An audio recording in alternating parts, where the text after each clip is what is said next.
Selamlar, hoş geldiniz. Videolar serimize devam ediyoruz. Bu haftada Dominik Cumhuriyeti'nin başkenti Paris'teyiz.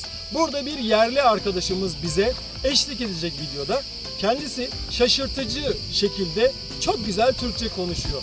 İsmi Eduarda Dobies. Eduarda, nasılsın? İyiyim, teşekkür ederim. Sen nasılsın? Ben de iyiyim. Sen ne yapıyorsun buralarda? Balık tutuyorum, örgü örüyorum, yüzüyorum. Bir daha balık tutuyorum. Çeyiz düzmüyor musun? Arada çeyiz de tutuyorum. Böyle anlaşmıştık aslında. Merhaba Eduarda. Merhaba. Nasılsın? Ben iyiyim. Sen nasılsın? Ne yapıyorsun boş zamanlarında? Balık tutuyorum, örgü örüyorum. Bir de çeyiz düzüyormuşum. Çeyiz düzüyor. Yani bu kadar sululuk yeter. Hadi başlayalım videoya bir an önce.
Görüldüğü üzere bir videonun daha sonuna geldik.